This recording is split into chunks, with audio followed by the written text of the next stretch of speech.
अस्सलाम वालेकुम।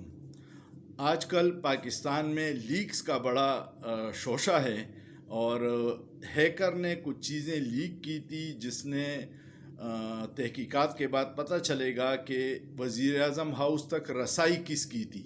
आया ये फ़ोन के ज़रिए हुआ है या कोई बगिंग सिस्टम लगा के उसको रिकॉर्ड किया गया है।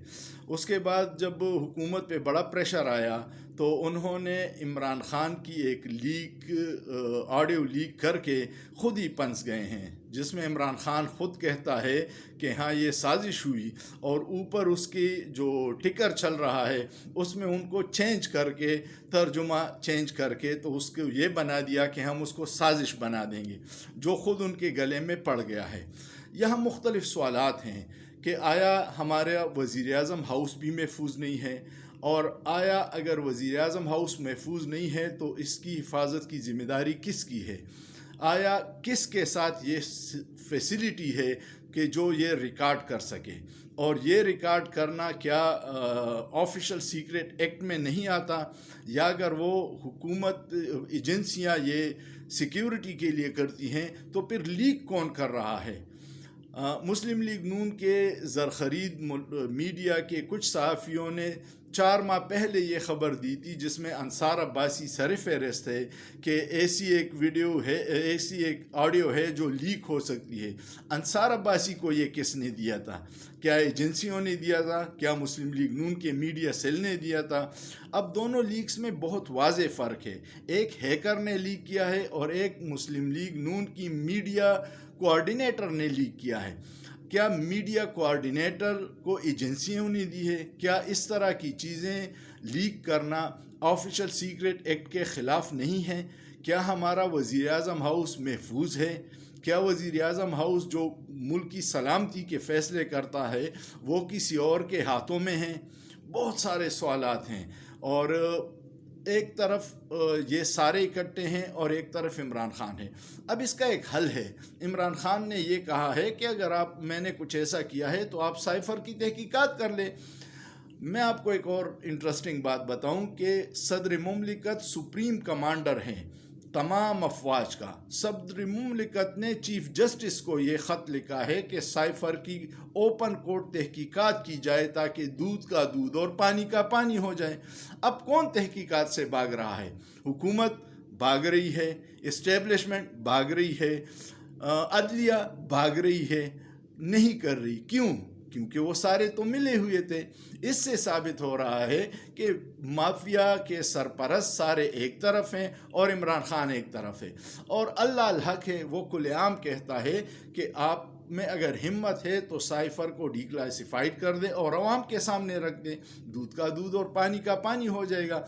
ये वाक़यात तसलसल से आते हैं कि जब साइफ़र आया उसके बाद ये जो एक दूसरे के जानी दुश्मन थे उनको एक बांड ने जोड़ लिया, और वो बांड ऐसा है जो नादीदा क़ुव्वतें हैं, जो सबको पता है, क्योंकि इसका एतराफ़ मरियम नवाज़ ने किया है, साद रफ़ीक ने किया है, और शाहिद खाकान अब्बासी ने अपने प्रोग्रामों में किया है कि पाकिस्तान में इस्टेब्लिशमेंट के सपोर्ट के बग़ैर अदम एतमाद कामयाब नहीं हो सकती। ये उन्होंने ट्राई की थी चेयरमैन सेनेट के इलेक्शन में, वहाँ वो नाकाम हो गए क्योंकि वहाँ उनके साथ इस्टेब्लिशमेंट नहीं थी। अब यहाँ पे उनके साथ इस्टेब्लिशमेंट थी, अदलिया के कंधों को इस्तेमाल किया, आधी रात को अदालतें खुली हैं, और फिर ये ड्रामा कामयाब हुआ। अब ये सारे कोशिश कर रहे हैं कि किसी भी तरह साइफ़र को बड़ी ख़बर न बनाएं या उसको इमरान ख़ान के ख़िलाफ़ इस्तेमाल करें, लेकिन उसमें वो नाकाम हो जाते हैं क्योंकि वो झूठ बोल रहे हैं, वो गलत साइड पे खड़े हैं। इस पे अगर चीफ जस्टिस साहब अपनी अदलिया का वक़ार बहाल करना चाहते हैं तो एक तो इस साइफ़र की आज़ादाना, मुनसिफ़ाना और ओपन कोर्ट तहकीकात करें। दूसरी, ये जो लीक्स आई है, ऑडियो लीक्स, उसमें कुछ जजों के मैनेज करने की बात हो रही है, उस पर सोमोटो एक्शन ले लें।